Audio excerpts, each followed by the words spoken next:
Hi mga idol, si Mekaniko po ulit at maligayang pagbabalik. Sa video ito ay pag-uusapan na po natin kung paano natin i-overhaul yung ating distributor. Ito po yung part 2. Kung hindi nyo pa po napapanood yung ating part 1, panoorin nyo po muna para mas maintindihan natin bago nyo panoorin itong ating part 2. Dahil dito sa part 2 ay pag-uusapan na natin kung paano natin binaklas yung distributor at in-overhaul o dahan-dahan nating isa-isa babaklasin at lilinisin dahil nga para malaman natin kung bakit na-stack up yung ating mechanical advance. Yun po ang mga pag-uusapan natin at ipapakita ko sa inyo. Tara, samahan nyo ko.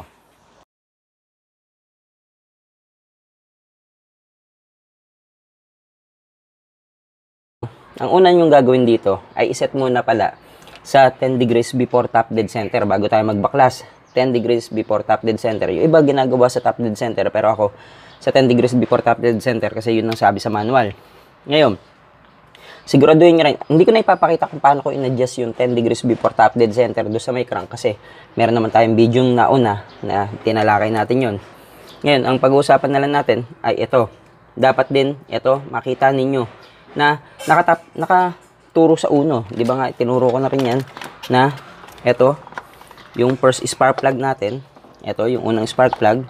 Ito, nakakabit sa pinakauna, sa tabi nga nung mga fan belt natin o ng timing belt. Yun yung number 1 spark plug. Ngayon, di ba sabi ko rin sa inyo na maganda kung may mga number yan para hindi nyo na makalimutan. Dahil nga, firing order is 1, and then, ito, yung 3, 4, 2. So, ganun ang ikot niya.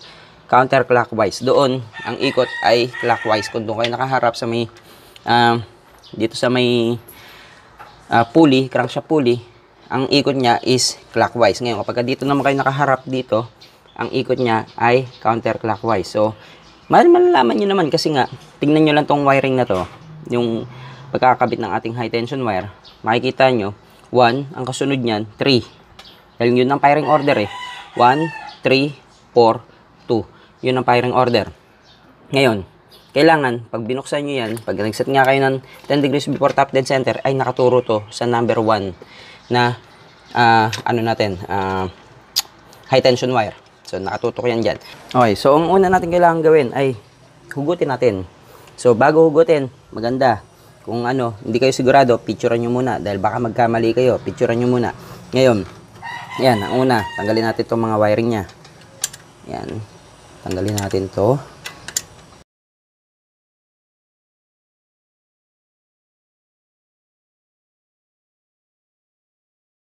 Yan, then itong hose.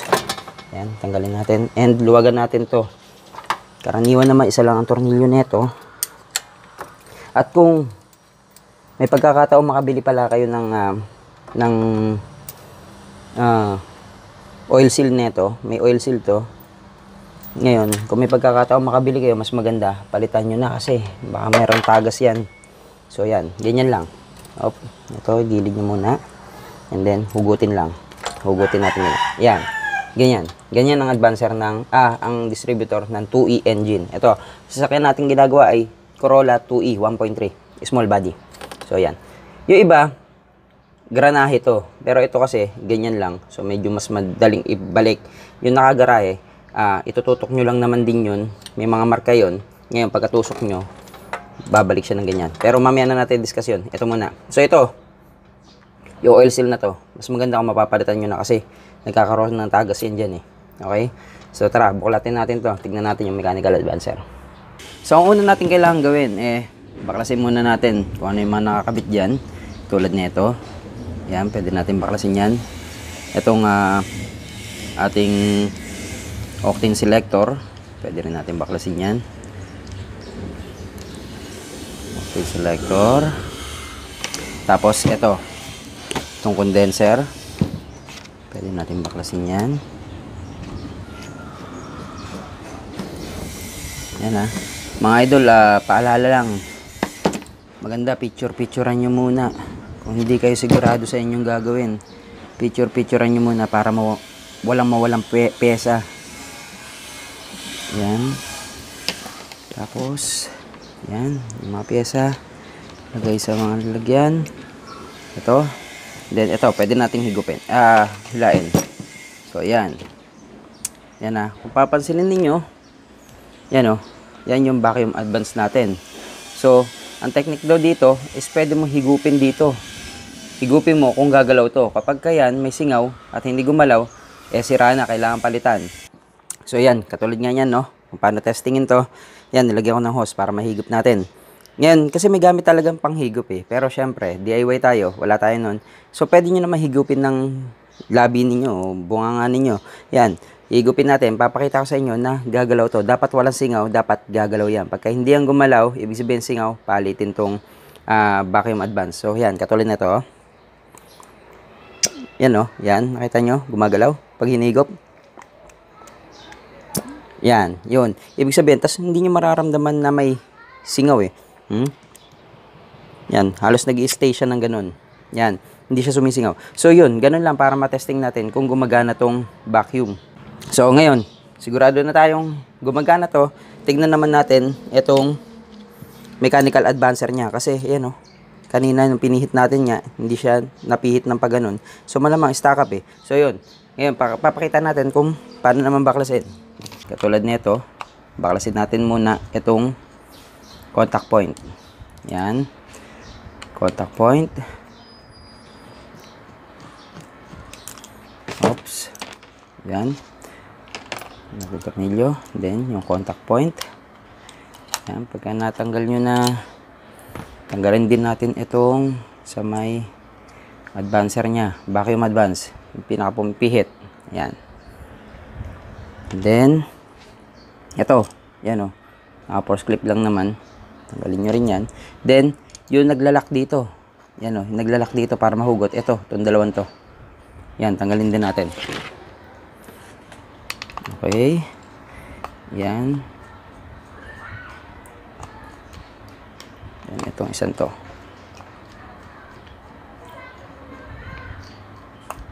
Yan. Yan. Yan yung lock nya. Gilid nyo muna. And, hugutin na natin to. Yan. Madali lang naman siya hugutin. Yan. Mga idol, ito. Kung titignan ninyo to, yan. May parang bearing siya. So ngayon, kailangan malinis natin yan kasi medyo maganit na yung takbo. Ngayon, baka nahihirapan na rin yung advancer natin na pihitin niya kasi gumaganyan yan Pagka uma-advance pumipihit yan ng ganyan. Ngayon, baka hindi na maganda ang takbo, linisin din natin to. Tingnan natin kung barang na yung bulitas, kailangan na rin palitan. Pero ito, medyo maganit lang. Subukan natin kung madadaan natin sa linis. Then, ito. Ito yung sinasabi nating mechanical advancer. Yan Ito yung mga sinasabi kong mga weights. Yan. Kapag yan, pumihit na mabilis na ganyan. Yan Yan pumihit na mabilis. Bumabato yung mga weights na yon para itulak siya. Bali, ang mangyayari dyan is kakawala ng ganun yan para umadvance. Ngayon, dahil nga palagay ko stack up, hindi siya gumagana na maayos, susubukan natin linisin. Dapat yan, katulad nga ng test natin kanina, dapat mapihit ko yun kanina. Hindi ko napihit. Malamang stack up. Sige, subukan natin baklasin. Ang una daw natin kailangan baklasin ay yung spring. Yan yung spring. So ngayon, gamit ang long nose o kung meron kayo na itong pantanggal ng mga ring lock, ano ba tawag doon? Yan, pwede nyong gamitin. So yan, katulad nito. Tatanggalin ko. O kung merong matulis-tulis na bagay, pwede ninyong gamitin.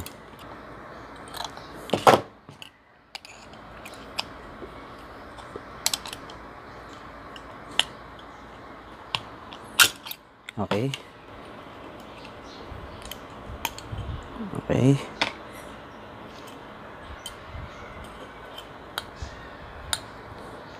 Yan, medyo makukulit lang yung mga spring natin. Okay, tanggalin natin tong pinaka yung retainer clip nya. So flat screw lang yan. Yan. Flat screw lang. Up. Flat screw. Tanggal na siya. Nasa yung retainer clip. Iwan. Yan, retainer clip. Then, ito. Yan, flat screw lang. Then, yung pinaka clip nya. Ito may bushing pa. Tapos ito, yung isa wala na. Anyway. Okay. And then after nun, ito, kailangan mabunot natin itong part na to. Ito, siguro bibigyan ko kayo ng parang diagram para makita ninyo. Ayan o, mukhang stack up talaga. So, tanong niya kung paano natin bubunutin. So, okay mga idol, ito. Yung cover dito sa may gitna, may nakita akong parang maliit na butas sa kanya. So, nilagyan ko nila na itong metal screw para mabunot ko kasi medyo mahirap bunutin. Ewan ko sa inyo, diskarte nyo na lang kung paano nyo bubunutin yan. So, ito. Yan, katulad nga yan. Nilagyan metal screw, tsaka ko inugot ng ganyan. Yan o. So, cover lang naman siya. Cover. Para dito sa tornilyo natin dito. Para matanggal natin yung buong assembly na to. Okay? Then, syempre, luwagan na natin yun. So, okay. Para mahugot yan, humanap lang kayo ng pwede nyong tukuran dito sa loob. Kasi iikot yan eh. Yan o. Pwede nyong tukuran dito para mapihit ninyo. Or, kasi itong sa akin, may butas dito eh. So, mas maigi kung dito ko siya tutukuran. Then, saka ko i-screw dito. Yan.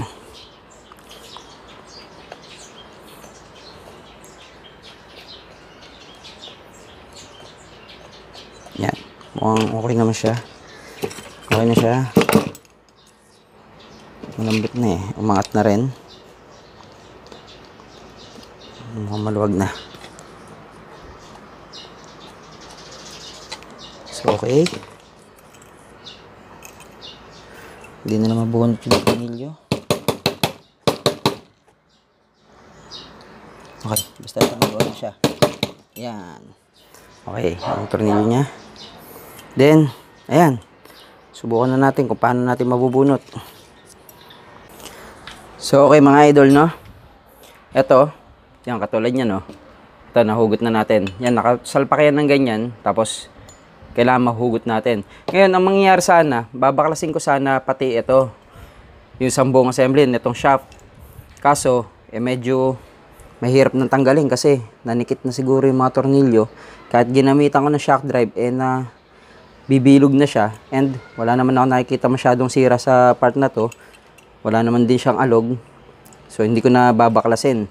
So, ngayon, ito. Kung sakaling nanikit, katulad nito, nanikit. Ang ginawa namin dyan ay, huwag nyong piliting hugutin. Ang gawin ninyo, ipitin nyo to. Ang ginawa namin, inipit namin to ng gato, dito. Inipit. Then, pinilit namin tong mag-move. Yan o, dahan-dahan ganyan. Kumbaga, magpabalik-balik. Hanggang sa lumuwag. Ngayon, medyo maluwag na siya, tsaka namin dahan-dahang pinihit. Hanggang sa mahugot siya ng ganyan. Yan, kasi nanikit eh, oh. Medyo nilinis ko siya ng, ng carb cleaner. Para mawala yung, yung mga stain na yan. Madikit eh. Masyado malagkit. Siguro sa tagal na ng panahon na hindi natatanggal. Yan, nanikit siya ng ganyan. So, yan ngayon, ang gagawin ko, lilinisin ko na lang to. Then, ibabalik ko to. Then, assembling ko na. Kasi ang mahalaga, gumagalaw na siya. Okay. Dililinisin ko muna. Okay, mga idol. Susubukan na nating assemblein lahat, no? Ayan, katulad yan, nilinis ko. Kung eto, pwede nyo linisin ng carb cleaner or brake cleaner or pwede rin yung gaas. Linisin nyo lang hanggang mawala yung lagkit kasi malagkit siya kanina eh. So, tapos ito, ibabalik na natin. Pero alam nyo, mga idol, may mga parte ako dito na nakita na parang masasabi kong kailangan na talagang palitan yung buong distributor. Katulad nito. Ito, yan o. Hindi na siya ganun ka-smooth. Hindi na ganun ka-smooth yung galaw nito. Yung bearing nito. Sa advancer niya, yan o. Hindi na ganun ka-smooth. Tapos yan o, may mga kulang ng bulitas. Nakikita ko, yan o. Mukhang may mga kulang ng bulitas. Kaya hindi na ganun ka-smooth. So, yan. Palagay ko, kailangan na ring palitan. Wala naman siguro mabibiling ito lang. Kung meron man, okay. Pero, katulad nito, ito, yung weights niya. Yan o, yung weights. Itong weights na to, meron tong parang bushing na ganito na nakapasok dyan. So, ngayon, nasira na rin at kulang ng isa. Siguro, natanggal na sa katagalan. So, yan. Yan yung mga nakita akong mga sira niya. At wala naman siguro rin ako mabibili nun. Kaya, sasabi kong siguro, ang pinaka-the best na lang dito, palitan. Pero ngayon, dahil nga, para sa demo lang at syempre, pwede ko pa rin naman itong itry kung gagana ng maayos. Pero palagi ko, wala nang pag-asa. So, para sa demo na lang, ipapakita ko na lang kung paano i-assemble, no? Pero kung kayo ay medyo sinuwerte, kumbaga, pagkakita nyo sa inyong distributor ay maganda pa ang kalagayan, ayos kung lilinis-linisin natin para nga mapagana yung mga advancer niya, yung mechanical advance tsaka yung vacuum advance. Ngayon, kung wala na, palit talaga. So, ito, yan, pansamantala, nilagyan ko siya ng parang hose, ano ba to, parang straw na nakuha ko dyan. Yan, hinanapan ko lang ng kapareho niya. Yan o, mukhang mag-fit naman siya. For testing na lang din. Then, ito, try natin. Medyo, hindi naman siya kasi stock up eh. Medyo maganit lang. Pero subukan natin. So, para maibalik to, yan, lagyan natin ng konting grasa dito. Yan, so, ito, itong gagamitin ko, silicone grease to eh. Kung wala yung silicone grease, pwede naman yung grasa lang. Pero ako, gusto ko subukan tong silicone grease kasi high temp to eh. Yan, hindi siya agad-agad natutunaw. So, manipis lang. Manipis lang lagyan natin. Then, pasok na nga natin to. So, yan. Sa pagbabalik naman nito, yan o. Yan, so ibabalik nyo na. So, dalawang posisyon ng pwede nyong mapagbalikan dyan. Pwedeng pa ganyan kasi meron siyang ganun o. Yan, pwedeng, yan o. Pwedeng pa ganyan. Pwedeng pa ganyan. Or pa ganyan. So, dalawa lang. Kalalabasan. No, ngayon, paano malalaman? Siyempre ito, itong part na to, yan o. May gatla siya dyan. May marker dito, may marker doon. Pagtapatin. Yan o. Marker dito, marker doon. Pagtapatin. Tapos may marker dito. Then, ito. Itong part na to. Yan o. Dapat nandiyan siya sa part na yan. Hindi pwedeng mabaliktad na ganyan. Kasi, tatapat yan doon sa running mate niya. Yung number 4. So, dapat ganyan. Ngayon, kung papansinin nyo, pag kinabit nyo to, yan o.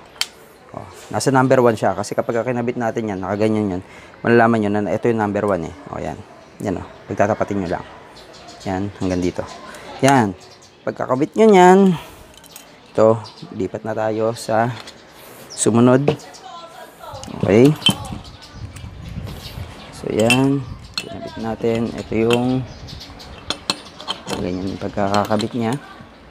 So, ngayon, kabit na natin yung mga weights. No? Okay. Ang mga weights naman, nakakabit dito, sa baba. Yung mga weights niya, ay nakapaganto. Yan, yan. Yan yung weights niya. Yan, kapag initially, yan, nakaganyan yan eh. Ganyan ang trabaho niyan eh. Initially, nakaganyan. Ngayon, pagka umikot na mabilis, ito, babato yan ng paganyan. At, yan o, binubukan niya yan o. Yan o, umuusod siya. Yan. Kunyari yan. Op, ganyan. Ganyan ang initial niya. Pagka tumakbo na mabilis, babato yung mga weights. And, ang mangyayari, bubuka. Yan o, bumubuka siya ng ganyan. Kaya nag-a-advance. Ganyan. Ganyan ang movement niya. Yan o, op. Okay. Pagka tumakbo na mabilis, bubuka ng ganyan. Yan, mag-a-advance siya. Yan. Then, kapag bumalik kayo sa minor, magsasara uli yan. Yan, parang ganun. Ganun ang nangyayari dyan. So, okay. So, ngayon, syempre, para bumalik kayo sa posisyon niya, may spring dito. Kabit natin yung spring. Op. Actually, pwede na pala natin itong tornilyoan. Ito nasa gitna. So, ito yung tornilyo niya. Ito tornilyo ang nasa gitna. Okay.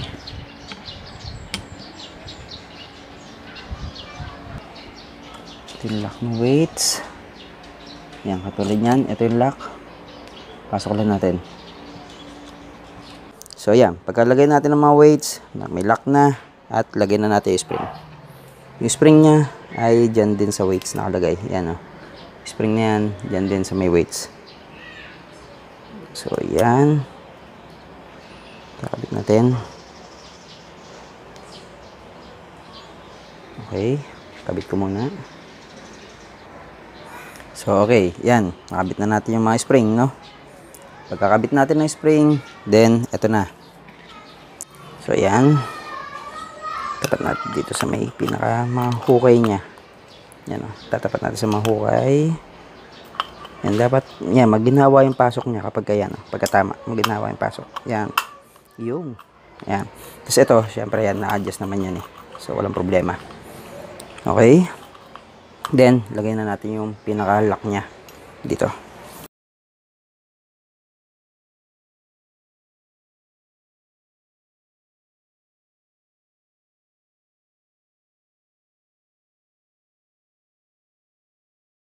And then, ang next natin ay yung advancer na, tsaka yung contact point. So yan, may parang groove nga na ganyan. Dito tapat yan. Kasi ito, nakakabit dito yan. Di ba? Yan o, may para siya mga, ganyan o, may groove siya para mag-lock dyan. Yan. Okay? So dapat doon nakatutok to.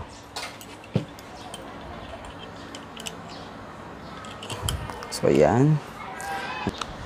Okay guys, so huwag nyo kakalimutan to spring. Ito, dapat may spring yan dito. Yan. Bago nyo ipasok.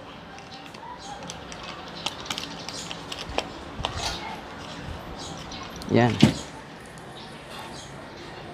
Then, tapos, ito, kabit ko na to para hindi na makakalimutan at hindi na siya masyadong magalaw. So, ang tornilyo niyan, magkasama na nito. So, yan. Tanda ko, ganyan ang posisyon niya. Tama ba?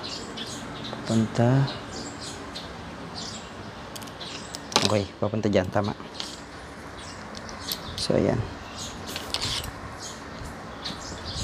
Kaya sabi ko kanina, kailangan picturean nyo para hindi kayo malito. Yan.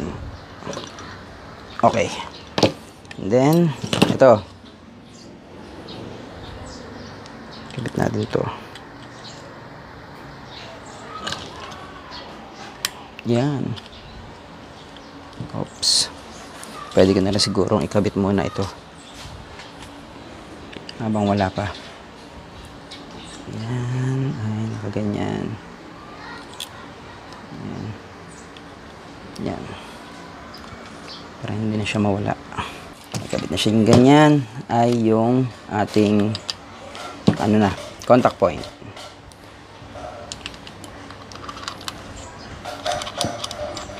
Okay. Pagdating sa contact point, ang palatandaan, ito yung adjuster eh. Yan natin tinutukuran na flat screw yan eh. Katulad ng pinakita ko sa naon ng video, dyan yan eh. So, yan ang palatandaan, dapat tumama dito. Dito, sa may dalawang to. Parang dalawang tuldok. Yan.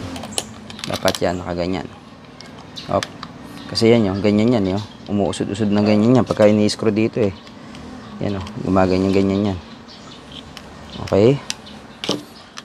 So, mangyayari ay kabit naman natin yan. Kahit di nyo na muna higpitan. Kasi gagawin nyo uli yung kinakita natin sa naunang video. Luwagan lang natin ang onti ito. Huwag masyado maluwag. At ito, maluwag. Yan. Yan, susukatan natin. Yan o. Yung sa may flat na area. Yan, yung flat. So, yan. Gaganyan natin yan. At iuusod. So, ito yung pang-usod. Para mas makita na mabuti. Ito yung pang-usod. Yan o. Yan o. Diba? Yun. So, lalagyan lang natin ng clearance. So, yan. Tapos, higpitan. Ito, mahigpit na onte. Then, ito. Mahigpit na onte. So, yan. Ito, maluwag pa. Usod ko lang ng onte. Hop. Tapos, yan. Yan. Pag sakto na, yan o. Dapat smooth lang. Huwag masyado. Pwede na natin higpitan. Iyon. Then, kabila. Yan. Then, check natin ulit. Dito sa flat, ha. Yan o. Hop. Yan. Sakto lang. Okay. So, yan yung clearance niya. Okay. So, ngayon mahigpit na. Ay, pwede na natin ibalik. Okay? So, okay. Okay mga idol, ito na. Babalik natin. So, ito. Yan o. Tapat lang po natin sa yan, sa may marker niya. Yan. May marker yan dyan. Marker dito. Marker dito. At ito, nakatapat dito papunta sa uno. So, tinuro ko na yan sa inyo. Yan, kung nasa yung uno. Paano malalaman. So, yan. Kapit lang natin. Tapos, actually, mga idol, may marker din yan dito eh. Yan o, makikita ninyo. Pagtatapat-tapatin nyo lang para alam ninyo yung pasok. Op. Yan. Yan, pagka lumapat na siya dito, yan. Okay na yun. Then, nasan yung tornilyo niya. Okay? Ito, tornilyo niya dito. So, yan. Nalinis nyo na ang inyong yan. Ngayon, ito hindi ko na ipapakita sa inyo kung paano tina-timing. Naituro ko na yan sa nauna nating video. Pero ipapakita ko na sa inyo kung tama na yung ating pagkaka-check. Kung gumagana nga ang ating mechanical advance. So ito, yan. Pinasok ko. Yan, nakatapat sa uno. 10 degrees before top dead center. Nakaset na doon. Ito, nakatapat sa uno. Yan o, ito yung sinasabi ko. Kailangan yan. Di ba ang ikot niya nga daw is pa ganun. Counterclockwise. Dapat yan. Yan o, napipihit. Yan. Tapos kapag binitawan nyo, dapat mabilis bumabalik. Yan o. Yan. Diyan malalaman kung hindi siya stack up. Yan o, dapat ganyan. Op. Di ba? Nung una, hindi natin mapihit yan eh. Pero ngayon, yan o, napipihit na natin. At bumabalik na sa dati niyang posisyon. Yan o, dapat mabilis yan. Bumalik. Yan. Ganyan. Okay. So, yan. Sigurado, gumagana na yung ating mechanical advance. At, syempre, yung ating vacuum advance. Ito yon. Yan. Okay. Ito. Yung wire pala dito, kailangan kabit natin. Yan, kabit natin to. Isang to. At, check nyo to baka matanggal eh. Yan. Kasi isang tornilyo lang yan. Okay. So, in case na gusto nyo makakita uli kung paano natin tina-timing, i-turn on lang yung susi. And, yan. Hayaan lang mag-spark. Hintayin natin mag-spark. Yan. Dahan-dahan adjust. Hop, yun. Yan na. Nag-spark na. Yun. So, yun na yung timing niya. So, higpitan ko na. And then, yan. Pagka nahigpitan na siya ng ganyan. So, pwede na tayo magpa-start.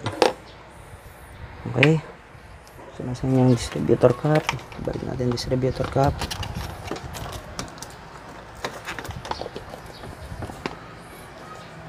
Yan. And then, yan. Okay na. Pwede na tayo magpa-start. Yun. So, okay mga idol. Medyo maingay lang talaga yung makina ko ha. Pero yan. Papakita ko sa inyo. Papansin niyo yan o. Yung ating octane selector. Pagka yan, binirit ko ay makikita niyo na magmamove. Okay? Yan. Yan. Gumagano siya. Dahil nga yun sa advancer. Ayan o. Pag binirit ko. Diba? Nag-advance siya. Nag-advance.